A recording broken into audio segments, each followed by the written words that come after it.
সেই তুমি বাড়িয়ে দিতে হাত দিন দুঃখীর বিপদে।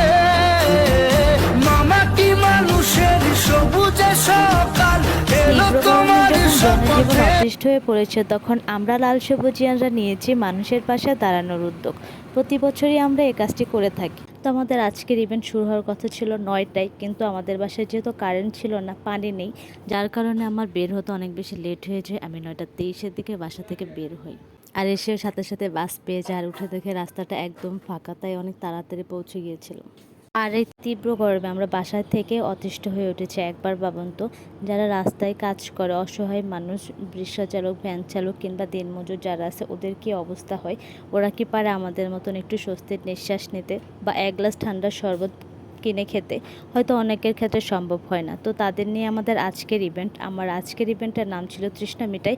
আমরা লাল সবুজ সোসাইটি গাজীপুর জেলা টিম প্রত্যেক বছর ইভেন্টটি করে থাকি। এবছরও তার ব্যতিক্রম হয়নি। প্রত্যেক বছর নিয়ে আমরা এই বছরই তীব্র গরমে ইভেন্টটি আজকে করে ফেললাম। আলহামদুলিল্লাহ যে আমরা আজকের আমাদের ইভেন্টটা খুব সুন্দরভাবে কমপ্লিট করেছি। তো এখানে ভাইয়া একজনকে শরবত দিচ্ছিল, উনি ভাইয়াকে খুব দোয়া করে দিচ্ছিল। এখানে ভাই আরেকজনকে শরবত দিচ্ছিল। তো ওনারা যখন শরবত খাচ্ছিল তখন আমাদের অনেক উৎসাহিত করতেছিল যে আমাদের কাজগুলো খুব ভালো, আমরা খুব ভালো একটা উদ্যোগ নিয়েছি, এবার মানুষের পাশে আসলে সকলের দাঁড়ানো উচিত। যখন এগুলো বলতেছিল তখন আসলে খুবই ভালো লাগতেছিল। তখন মনে হচ্ছিল যে না, হয়তো আমরা কিছু একটু করতে পেরেছি ওদের জন্য। যখন ওরা আমাদেরকে উৎসাহিত করে কাজে, তখন অনেক ভালো লাগা কাজ করে। তখন আমরা কাজ করার জন্য আরও অনেক শক্তি পেয়ে যাই যে হ্যাঁ, আমরা হয়তো ভালো কিছু করতে পেরেছি। এভাবে আমাদের সকলের পাশে দাঁড়ানো উচিত। আর আমরা আমাদের সাধ্য মতো চেষ্টা করি সকলের পাশে দাঁড়াতে। আপনিও পারেন আপনার সাধ্য মতন একটা মানুষের পাশে দাঁড়াতে। যেহেতু খুব তীব্র গরম পড়েছে, ওরা ওদের কাজের ব্যস্ততায় নিজের ফ্যামিলির জন্য কিছু করার জন্য হয়তো সেই টাকাটা জমিয়ে রাখে, সেই টাকা খরচ করে এক গ্লাস শরবত কিনেও খায় না, নিজের কষ্ট হচ্ছে তাও।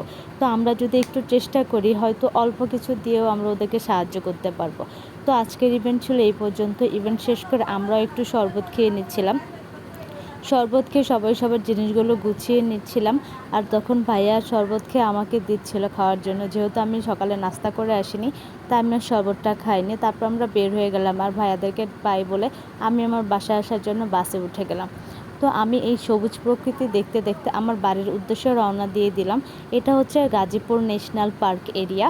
এই রাস্তাটা সবসময় এরকম ফাঁকা থাকে। আর এই রাস্তাটা এত রোদ থাকার পরও যেহেতু চারপাশে এত গাছপালা, অনেক বাতাস থাকে, অনেক ভালো লাগে। অলওয়েজ এই রাস্তাটা এরকম জ্যাম মুক্ত ফাঁকা থাকে, আসলে খুব ভালো লাগে তখন। আজকের ভিডিওটা এই পর্যন্ত। ভালো লাগলে শেয়ার করে পাশে থাকবেন। আল্লাহ হাফেজ।